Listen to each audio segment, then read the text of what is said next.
박근혜 대통령에게 무능 프레임을 들이미는 것은 정말 양심 없는 겁니다.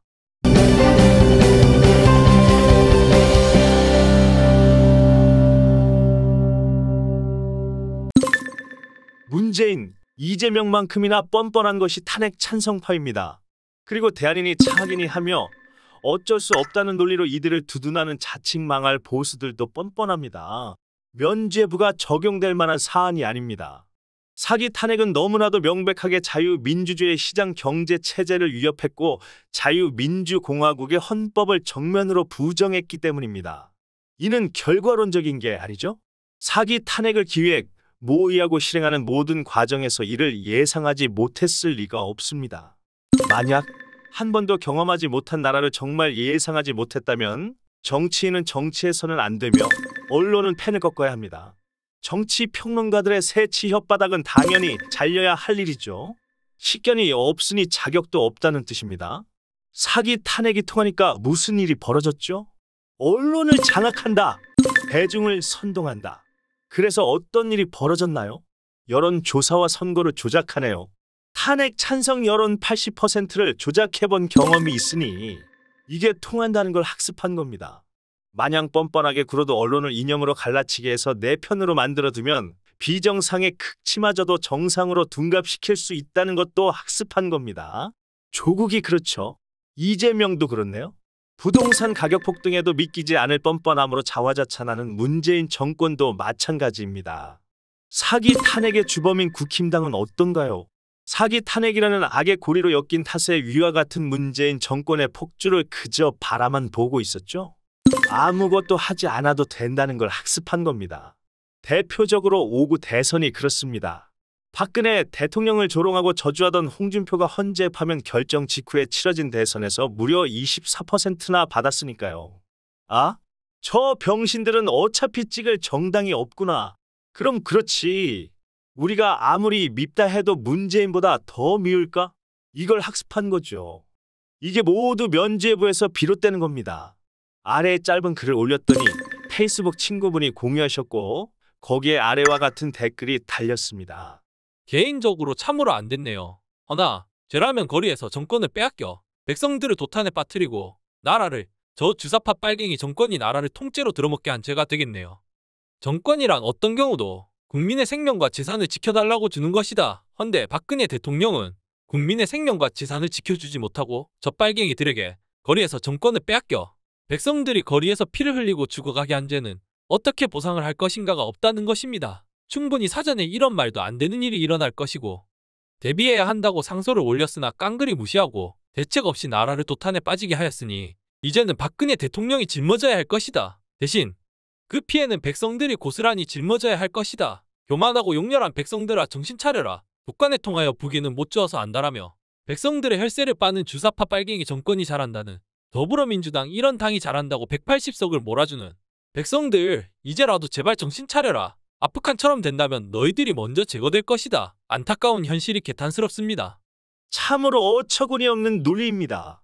선생님의 개탄에 공감합니다만 그 죄는 박근혜 대통령이 아니라 당시 여당 그 중에서도 당 전체를 쥐고 흔들며 자당 대통령과 대립한 작자들에게 물어야 하는 겁니다.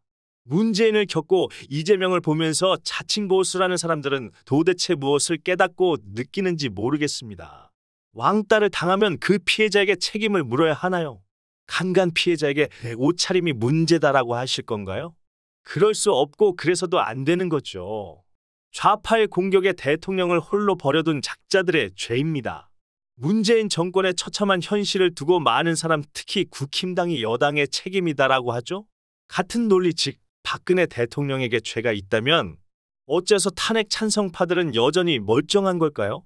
이 부자연스러움을 인식하지 못하니 보수가 이 모양 이 꼴이 아닌가 싶습니다. 이렇게 반박을 했더니 이러니 한심스럽다는 것입니다. 인사권이 대통령 본인에게 있지 어떻게 다해 부하들에게 있어요. 전쟁에서 지고 적장에게 아니 내 부하들에게 부하의 배신으로 졌으니 진 것이 아니라는 그것과 무엇이 다른가요? 나도 개인적으로 박정희 대통령을 가장 존경합니다. 더불어 박근혜 대통령의 개인적 일은 참으로 안타까워 심히 괴롭습니다. 하나, 누구를 원망하기 전에 나의 불찰이 무엇인가 모른다면 영원한 패배자로 남을 수밖에 없다는 것이 저의 소신입니다. 한심하다고 하시는군요. 뭐 좋습니다. 중공의 내정 간섭과 북한의 벼랑 끝 전술이 일상인 대한민국에서 여당이 좌파의 공격을 받는 대통령을 버려둔 게 정확히 말하자면 탄핵 방치가 아닌 탄핵 주도죠. 탄핵 사태죠. 여기에 인사권이 왜 나오죠? 국회의원을 대통령이 임명합니까? 그리고 박근혜 대통령은 답답할 만큼 과묵, 침묵으로 버티고 있는데 누가 누굴 원망한다는 겁니까? 오히려 출당 조치로 이슈몰이하는 홍준표, 툭하면 박근혜 이름석 자를 팔아서 당내 소요를 만드는 탄핵 찬성파들을 지적하셔야 하는 거 아닌가요? 박근혜 대통령은 저들이 나를 죽였다 식의 발언을 단 한 차례도 한 적이 없습니다만 불찰 역시도 숱한 부정과 부패에도 대가리가 깨지도록 문재인을 호위하고 조국을 수호하는 저 버러지들 대깨문 만도 못한 탄핵 찬성파들이 깨달아야 하는 단어가 아닐까요?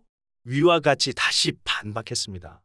참으로 한심한 말씀만 하시는군요. 문고리 3인방 모두에게 당한 겁니다. 나라를 살릴 정책도 하나 없이 내부의 배신과 함께 외부의 공격 등 못하나 막을 능력도 없이 지금도 마찬가지 유영아란 변호사 졸개 한 마리에게 대통령의 목숨을 맡기는 것이 과연 옳을까봐 정치적으로 지고 법리로 싸우겠다고 유영아 같은 애송이 변호사 한 마리에게 대통령의 목숨을 맡기는 어리석은 선택은 두고두고 땅을 치고 통곡해본들 무엇하리라. 참으로 한심한 내가 선생님과 싸우자는 것이 아니고 나의 답답한 마음을 전한다는 그것이 자꾸만 격해지는 나의 소견이니 송구합니다. 이제 이런 명분 없는 대꾸도 지치는 한계인 것 같습니다. 선생님의 고견 잘 알겠습니다. 역시나 무능이 튀어나오는군요. 그런데 제 반박에 대한 재반박은 없군요. 하긴 막힐 때 편리한 것이 무능 프레임이긴 하죠. 싸우자는 게 아니라고 하시면서 거듭 한심하다고 하시는군요. 탄핵을 정당화하고 탄핵 찬성파들에게 면죄부를 주는 사람들이 대부분 선생님과 같은 논지를 가지더군요. 그런데 참 이상하지 않아요? 문고리 3인방이라고요? 문재인의 삼철은 어때요? 조국, 박지원, 박영선, 김현미 등등은 어떻습니까? 문고리 3인방이 이들과 비교조차 가능한가요? 이럼에도 국힘당은 뭘 하죠? 그리고 현재 국힘당의 중심은 여전히 김무성, 유승민 패거리입니다만 김무성이 당직이 있는 건 아시나요? 사법부가 확정하고 언론이 떠들어대는 최서원 씨의 모든 혐의가 틀림없는 사실이라고 하더라도 문재인 패거리의 부정과 부패에 견줄만 하던가요? 그런데도 국힘당은 뭘 했으며 뭘 하고 있죠? 배신당한 게 문제다. 이런 논리면 흐흐흐 선거에서 부정을 저지르고 조작까지 한다고 해도 그걸 막지 못한 게 죄가 되는 거군요. 선생님 논리는 참으로 희한합니다. 하다못해 고루 비판해야 성립되는 거 아닐까요? 지친다고 하시니 더는 댓글을 달지 않겠습니다만 제가 한심한 거라면 선생님께서는 양심이 없으신 거죠. 저는 박바가 아닙니다. 탄핵의 정당성을 제쳐두고서라도 여당이 정부를 밀어내는 꼬락서니를 봤다는 것은 팩트죠. 이 댓글들 그대로 캡처해서 사람들에게 한번 물어보세요. 최소가 매우 한심한 행태이며 대체로 반역이죠.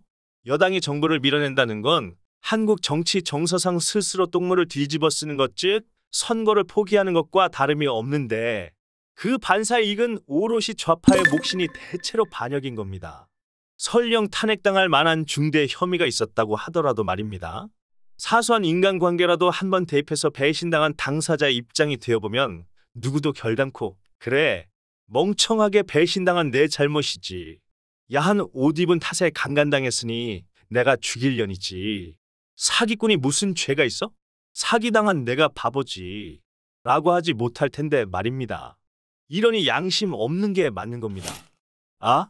그러고 보니 아무 의미도 없는데 이렇게 장문에 댓글이나 달고 있는 저도 참 한심하긴 하네요. 대충 이렇게 마무리했습니다. 박근혜 대통령에게 무능 프레임을 들이미는 것은 정말 양심 없는 겁니다.